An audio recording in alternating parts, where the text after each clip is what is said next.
1951 മുതൽ ഇന്ന് വരെ തുടർച്ചയായി നിർമ്മാണത്തിലുള്ള ഒരു വാഹന ശ്രേണിയെക്കുറിച്ചുള്ള വീഡിയോയുമായിട്ടാണ് ഞാൻ ഇന്ന് വന്നിരിക്കുന്നത്. ജാപ്പനീസ് വാഹന നിർമ്മാതാക്കളായ ടൊയോട്ടയുടെ ലാൻഡ് ക്രൂയിസർ എന്ന SUV കുറിച്ച് അറിയാത്ത ആളുകൾ വളരെ കുറവായിരിക്കും. അഥവാ ആ പേര് ഒരിക്കലെങ്കിലും കേട്ടിട്ടില്ലാത്ത ആളുകൾ ഉണ്ടാവില്ല എന്ന് തന്നെ പറയേണ്ടി വരും. ഏത് ദുർഘടമായ പാതയും വളരെ അനായാസം കീഴടക്കുന്ന ലാൻഡ് ക്രൂയിസർ എന്ന കരുത്തൻ SUVയെ നമുക്കെല്ലാം അറിയാം. പക്ഷേ എന്താണ് ഇത്തരത്തിലൊരു വാഹനം നിർമ്മിക്കാൻ ടൊയോട്ടയ്ക്ക് പ്രേരകമായതെന്നും എന്തുകൊണ്ടാണ് ഇങ്ങനെയൊരു പേര് ഈ വാഹന സീരീസിന് നൽകിയതെന്നും US ഭീകരവിരുദ്ധ സേന ടൊയോട്ടയെ ചോദ്യം ചെയ്യുന്ന തരത്തിൽ ഇസ്ലാമിക് സ്റ്റേറ്റ് പോലുള്ള തീവ്രവാദ ഗ്രൂപ്പുകൾക്ക് ഇടയിൽ വരെ സ്വാധീനം ചെലുത്തിയ ടൊയോട്ട ലാൻഡ് ക്രൂയിസറിന്റെ തുടക്കം മുതൽ 2024 വരെയുള്ള മുഴുവൻ തലമുറയെക്കുറിച്ചും അറിയാം നമുക്ക് ഈ വീഡിയോയിലൂടെ. അതിനു മുമ്പായി നിങ്ങൾ എൻ്റെ ചാനൽ ഇതുവരെ സബ്സ്ക്രൈബ് ചെയ്തിട്ടില്ല എങ്കിൽ ഒന്ന് ചാനൽ സബ്സ്ക്രൈബ് ചെയ്യുക. അതുപോലെ തന്നെ കൂടെയുള്ള ആ ബെൽ ബട്ടൺ എനേബിൾ ചെയ്യുക. എല്ലാവർക്കും എൻജിൻ മാപ്സ് എന്ന നമ്മുടെ യൂട്യൂബ് ചാനലിലേക്ക് സ്വാഗതം. ലാൻഡ് ക്രൂയിസറിന്റെ ചരിത്രത്തെക്കുറിച്ച് പറയുകയാണെങ്കിൽ ആദ്യം നമ്മൾ മറ്റൊരു വാഹനത്തിന്റെ ഉത്ഭവം കൂടി പറയേണ്ടി വരും. കാരണം ആ ഒരു വാഹനത്തിന്റെ നിർമ്മാണം ടൊയോട്ട നടത്തിയതിൽ നിന്നാണ് ലാൻഡ് ക്രൂയിസറിന്റെ പിറവിയുടെ തുടക്കം. രണ്ടാം ലോക മഹായുദ്ധ കാലഘട്ടത്തിൽ 1941 ഡിസംബർ 8 പേൾ ഹാർബറിനെതിരായ ആക്രമണം കഴിഞ്ഞ് 10 മണിക്കൂറിന് ശേഷം അമേരിക്കൻ ഐക്യനാടുകളുടെ കൊളോണിയൽ ഭരണത്തിന് കീഴിലുള്ള ഫിലിപ്പീൻസിനെ ജപ്പാൻ ആക്രമിച്ച് കീഴടക്കുകയും അവിടെ അധിനിവേശം സ്ഥാപിക്കുകയും ചെയ്തു. ആ ഒരു കാലഘട്ടത്തിൽ ജാപ്പനീസ് സൈനികർക്ക് ഫിലിപ്പീൻസിൽ നിന്ന് കിട്ടിയ ഒരു അമേരിക്കൻ സൈനിക വാഹനമായിരുന്നു വില്ലീസ് എന്ന കമ്പനി നിർമ്മിച്ച ബാൻഡൻ GP എന്ന മോഡൽ. അങ്ങനെ ആ ഒരു വാഹനത്തിന്റെ ടൊയോട്ടയ്ക്ക് നൽകിക്കൊണ്ട് അത്തരത്തിലുള്ള ഒരു വാഹനങ്ങൾ സൈനിക ആവശ്യങ്ങൾക്ക് വേണ്ടി നിർമ്മിച്ചു തരാൻ ജാപ്പനീസ് സൈനിക വൃത്തം ഉത്തരവിട്ടു. അന്ന് ലഭിച്ച ആ ഒരു ബാൻഡൻ GPയിൽ നിന്ന് ഡിസൈൻ വശങ്ങൾ പഠിച്ചെടുത്ത ടൊയോട്ട ജാപ്പനീസ് സൈനികർക്ക് വേണ്ടി AK-10 എന്ന പേരിൽ ഉള്ള ഒരു വാഹനം നിർമ്മിച്ചു നൽകുകയും ചെയ്തു. എന്നാൽ വളരെ കുറഞ്ഞ കാലം യുദ്ധരംഗത്ത് ഉപയോഗിച്ചതിനാലും എണ്ണത്തിൽ വളരെ കുറവായതിനാലും ഈ ഒരു വാഹനത്തിന്റെ പിക്ചേഴ്സ് ഒന്നും നമുക്ക് അവൈലബിൾ അല്ല. അതിനുശേഷം 1950 ടൊയോട്ട AK-10 എന്ന മോഡൽ നിർമ്മിച്ച കാര്യത്തെക്കുറിച്ച് അറിയാവുന്ന അമേരിക്ക കൊറിയൻ യുദ്ധരംഗത്തെ ആവശ്യത്തിന് വേണ്ടി ജീപ്പ് പോലെ ഒരു വാഹനം നിർമ്മിക്കാൻ അമേരിക്കൻ ഗവൺമെന്റ് ടൊയോട്ടയോട് ആവശ്യപ്പെട്ടു. ഈ ഒരു ആവശ്യത്തിൽ നിന്നാണ് ലാൻഡ് ക്രൂയിസർ എന്ന വാഹന ശ്രേണിയുടെ ആരംഭമെങ്കിലും നേരത്തെ ഫിലിപ്പീൻസിൽ നിന്ന് പിടിച്ചെടുത്ത വില്ലീസിന്റെ ജീപ്പായിട്ടുള്ള ബാൻഡൻ GPയിൽ നിന്ന് പ്രചോദനം ഉൾക്കൊണ്ടുള്ള ജീപ്പ് BJ എന്ന പേരിലായിരുന്നു 1951 ലാൻഡ് ക്രൂയിസർ ശ്രേണിയിലെ ആദ്യ തലമുറ ഇറങ്ങിയത്. മാത്രമല്ല യഥാർത്ഥ US ജീപ്പിനേക്കാൾ വലിപ്പമേറിയതായിരുന്നു ടൊയോട്ട നിർമ്മിച്ച ജീപ്പ് BJ. 1951 മുതൽ 1954 വരെ ഈ ഒരു ജീപ്പ് BJ എന്ന പേരിൽ ടൊയോട്ട തങ്ങളുടെ മോഡലിനെ ഉൽപാദനം തുടർന്നെങ്കിലും പക്ഷേ 1954 കൂടി വില്ലീസ് കമ്പനി തങ്ങളുടെ ട്രേഡ് മാർക്കായ ജീപ്പ് എന്ന പേര് ഉപയോഗിക്കുന്നതിൽ നിന്ന് ടൊയോട്ടയെ എതിർക്കുകയാണ് ഉണ്ടായത്. അതിനുശേഷം അന്നത്തെ ടൊയോട്ടയുടെ സാങ്കേതിക തലവനായിരുന്ന ഹാൻജി ഇമഹെരയാണ് ലാൻഡ് ക്രൂയിസർ എന്ന പേര് ഈ ഒരു വാഹന ശ്രേണിക്ക് നൽകിയത്.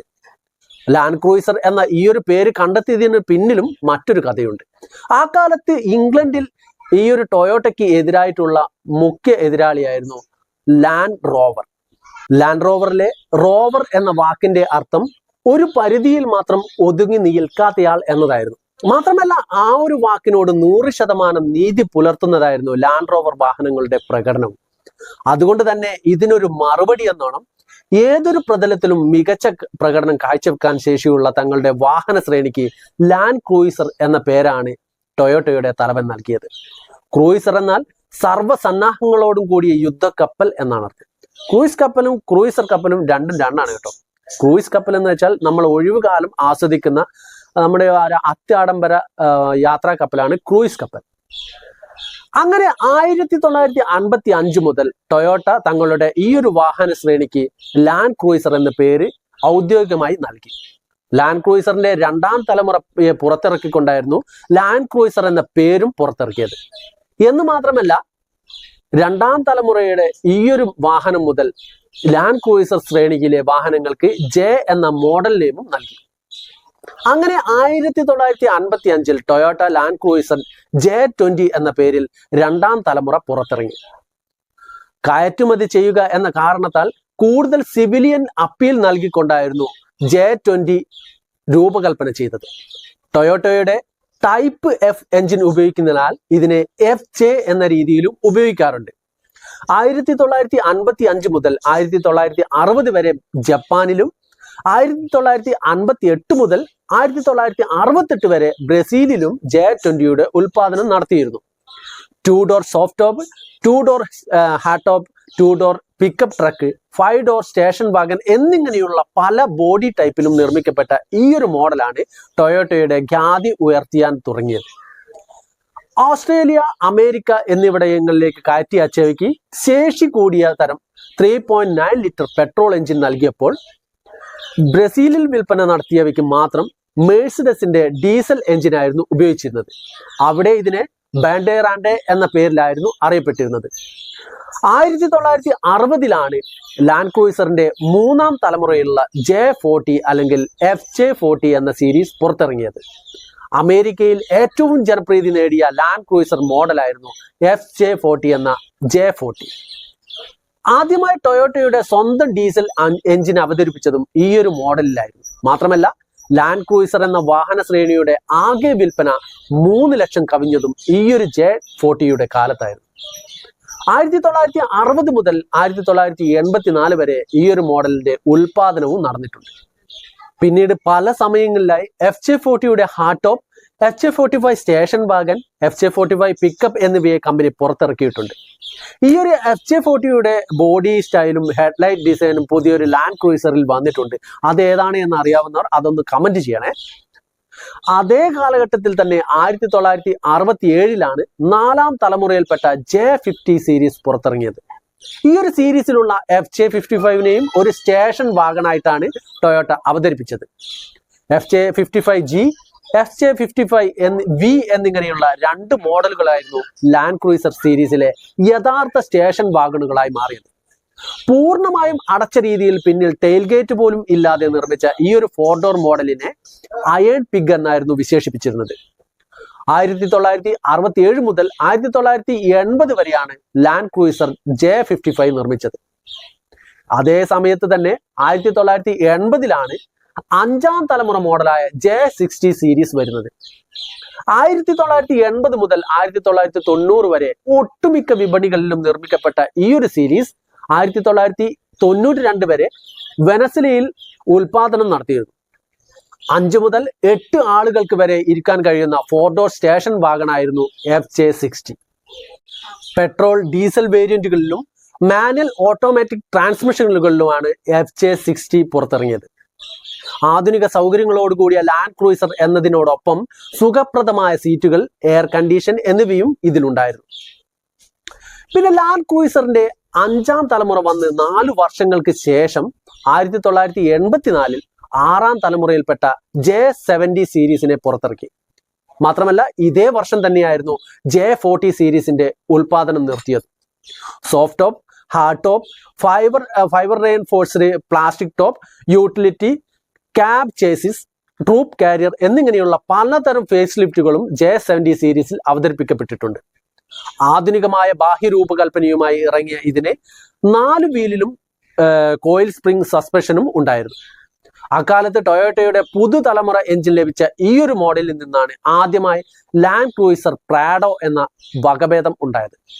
യാത്രാസുഖത്തിനും ഈടുനിൽപ്പിനും പേര് കേട്ട ഈ ഒരു J70 സീരീസ് ഇന്നും ഓസ്ട്രേലിയയിൽ 4 door wagon, 2 door troop carrier, 2 door cab chassis, 4 door cab chassis എന്നിങ്ങനെ വിൽക്കപ്പെടുന്നുണ്ട്. അതേപോലെ തന്നെ മിഡിൽ ഈസ്റ്റിലും ഈ ഒരു വാഹനത്തെ SUV ആയും 2 ഡോർ 4 ഡോർ പിക്കപ്പായും വിപണനം ചെയ്യുന്നുണ്ട്. ഈ ഒരു കാരണത്താലാണ് ഐസിസ് പോലുള്ള തീവ്രവാദ ഗ്രൂപ്പുകളുടെ കൈകളിലേക്ക് നമ്മുടെ ലാൻഡ് ക്രൂയിസർ എത്തുവാനുള്ള കാരണമുണ്ടായത്. പിന്നീട് 1990 ഇറങ്ങിയ 7ാം തലമുറയായ J80ക്ക് ആധുനികമായ ബാഹ്യ രൂപകൽപ്പനയ്ക്കൊപ്പം വർദ്ധിച്ച സുഖ സൗകര്യങ്ങളും ഉണ്ടായിരുന്നു. ഓട്ടോമാറ്റിക് ട്രാൻസ്മിഷൻ, ABS, എയർ ബാഗുകൾ എന്നിവയൊക്കെ അടങ്ങിയ ഈ ഒരു ശ്രേണിയിൽ അധിഷ്ഠിതമായിട്ടാണ് പിന്നീട് ലെക്സസ് LX 450 വന്നിട്ടുള്ളത്. 1989 ഒക്ടോബറിൽ ടോക്കിയോ മോട്ടോർ ഷോയിൽ അവതരിപ്പിക്കപ്പെട്ട J80 സീരീസ് 1990 തുടക്കത്തിൽ തന്നെ ലോഞ്ച് ചെയ്യുകയും ചെയ്തിരുന്നു. ആദ്യഘട്ട ശ്രേണികൾക്ക് സിങ് ഔട്ട് ബാക്ക് ഡോറുകളായിരുന്നു ഇതിൽ ഉണ്ടായിരുന്നത്. എന്നാൽ 1994 ടെയിൽ ഗേറ്റും ഹാച്ചും ഇതിലേക്ക് കമ്പനി ആഡ് ചെയ്യുകയായിരുന്നു. 1990-നും 91-നും ഇടയിൽ നിർമ്മിച്ച J80 സീരീസിൽ ഒരു ഓപ്പൺ സെൻട്രൽ ഡിഫറൻഷ്യൽ ഉണ്ടായിരുന്നു. ഇത് 4 ഹൈയിൽ ലോക്ക് ചെയ്യാവുന്നതും 4 ലോയിൽ സ്വയമേവ ലോക്ക് ചെയ്യപ്പെടുന്നതുമായിരുന്നു. 1990 മുതലാണ് J70 സീരീസ് വാഗൺ മോഡലുകൾ ലാൻഡ് ക്രൂയിസർ പ്രാഡോ എന്ന പേരിൽ പുതുതായി വിപണനം ചെയ്യപ്പെട്ടത്. അതിനുശേഷം ലാൻഡ് ക്രൂയിസർ ലൈനപ്പിൽ 2 പേരുകൾ ഉണ്ടാവുകയും ചെയ്തു, ലാൻഡ് ക്രൂയിസർ എന്നും ലാൻഡ് ക്രൂയിസർ പ്രാഡോ എന്നും. അതിനുശേഷം 1996-ലാണ് J90 സീരീസിലുള്ള ലാൻഡ് ക്രൂയിസർ പ്രാഡോ അവതരിപ്പിക്കപ്പെടുന്നത്. ഒരു hard core off road 4 wheel drive എന്ന നിലയിൽ അവതരിപ്പിക്കപ്പെട്ട പ്രാഡോയിൽ എർത്ത് കോൺഷ്യസ് സാങ്കേതിക വിദ്യയും മെച്ചപ്പെട്ട ഫുൾ ടൈം 4 വീൽ ഡ്രൈവ് ട്രാക്ഷനും മികച്ച ഇന്റീരിയറും പോലുള്ള അത്യാധുനിക സവിശേഷതകളായിരുന്നു ഉണ്ടായിരുന്നത്. അതോടൊപ്പം തന്നെ മികച്ച സ്ഥല സൗകര്യവും സുരക്ഷാ ഫീച്ചറുകളും കംഫർട്ട് ലെവലും മെച്ചപ്പെടുത്തിയിരുന്നു. 1998 ജനുവരിയിൽ 8 വർഷം പഴക്കമുള്ള J80 സീരീസിന് പകരമായി ഗ്രാൻഡ് ക്രൂയിസർ എന്ന പേരിൽ ടോക്കിയോ മോട്ടോർ ഷോയിലാണ് 8ാം തലമുറയിലുള്ള J100 സീരീസിനെ അവതരിപ്പിക്കുന്നത്. J100 എന്ന സീരീസിന് 2 വ്യത്യസ്ത പതിപ്പുകളുണ്ട്. J100 എന്നും J105 എന്നുമുള്ള ഈ 2 പതിപ്പുകൾ തമ്മിൽ വളരെ സാമ്യതകളുമുണ്ട്. എന്നിരുന്നാലും ബോഡി വർക്കിന്റെ കീഴിൽ കാര്യമായ വ്യത്യാസങ്ങളുമുണ്ട്. മാത്രമല്ല ഈ കാലയളവിൽ തന്നെയായിരുന്നു ലാൻഡ് ക്രൂയിസർ സിഗ്നസ് എന്ന മോഡലും ഇറക്കിയിരുന്നത്. J100ന്റെ അവസാനത്തോടു കൂടിയാണ് 2007-ൽ J200 എന്ന 9ാം തലമുറയുടെ ഉൽപാദനം ആരംഭിക്കുന്നത്. 10 എയർ ബാഗുകൾ ഉൾപ്പെടെ ഒട്ടേറെ സുരക്ഷാ സംവിധാനങ്ങളും 4 സോണുകളിലായി 28 വെന്റുകളോട് കൂടിയ ഓട്ടോമാറ്റിക് AC-യും ഉൾപ്പെടെ മികച്ച സുഖ സൗകര്യങ്ങളും ഈ ഒരു ശ്രേണിയിലേക്ക് ടൊയോട്ട കൊണ്ടുവന്നിട്ടുണ്ടായിരുന്നു. പല വേരിയന്റുകളായും നിരവധി ഫേസ് ലിഫ്റ്റുകളായും 2007 മുതൽ 2021 വരെ നിർമ്മാണത്തിലുണ്ടായിരുന്ന ഈയൊരു മോഡൽ ഏത് തരം പ്രതലത്തിലും ഡ്രൈവറുടെ നാമമാത്രമായ ഇടപെടലുകളോട് കൂടിയ സുരക്ഷിതമായ യാത്ര സാധ്യമാക്കുന്ന മികച്ച സാങ്കേതിക വിദ്യയും ഇതിലുണ്ടായിരുന്നു.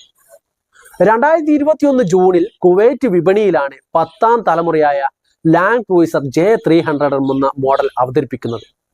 GAF പ്ലാറ്റ്ഫോമിൽ ടിൻ ടർബോ V6 എഞ്ചിനുമായി വന്നിട്ടുള്ള J300-ൽ ഒരു underbody camera, multi terrain select system, multi terrain monitor system എന്നിങ്ങനെയുള്ള നിരവധി മികച്ച സംവിധാനങ്ങളാണ് ഉണ്ടായിരുന്നത്. J200 എന്ന 9ാം തലമുറയുടെ വിൽപ്പന മന്ദഗതിയിലായിരുന്നതിനാൽ J300 എന്ന മോഡലിനെ US-ലും കാനഡയിലും ആദ്യഘട്ടത്തിൽ അവതരിപ്പിച്ചിരുന്നില്ല. ഇപ്പോൾ 2024 J200 സീരീസിന് പകരമായി അല്പം ചെറിയ J250-യെ ലാൻഡ് ക്രൂയിസർ പ്രാഡോ 250 എന്നും ലാൻഡ് ക്രൂയിസർ 250 എന്നുമുള്ള പേരിൽ ആഗോള വിപണിയിൽ അവതരിപ്പിച്ചിട്ടുണ്ട്. 1980-കളിൽ ഉണ്ടായിരുന്ന J60 മോഡലിൽ നിന്ന് പ്രചോദനം ഉൾക്കൊണ്ടുള്ള ബോഡി എക്സ്റ്റീരിയർ സ്റ്റൈലിംഗ് ആണ് പുതിയ ലാൻഡ് ക്രൂയിസർ 250-ക്ക് കമ്പനി നൽകിയിട്ടുള്ളത്. J300 സീരീസിലുള്ള body on frame GA platform തന്നെയാണ് ഇതിനും ഉള്ളത്. EPS അഥവാ ഇലക്ട്രിക് പവർ സ്റ്റിയറിംഗ് ഉപയോഗിക്കുന്ന ആദ്യ ലൈറ്റ് സീരീസ് ലാൻഡ് ക്രൂയിസർ കൂടിയാണ് പുതിയ J250.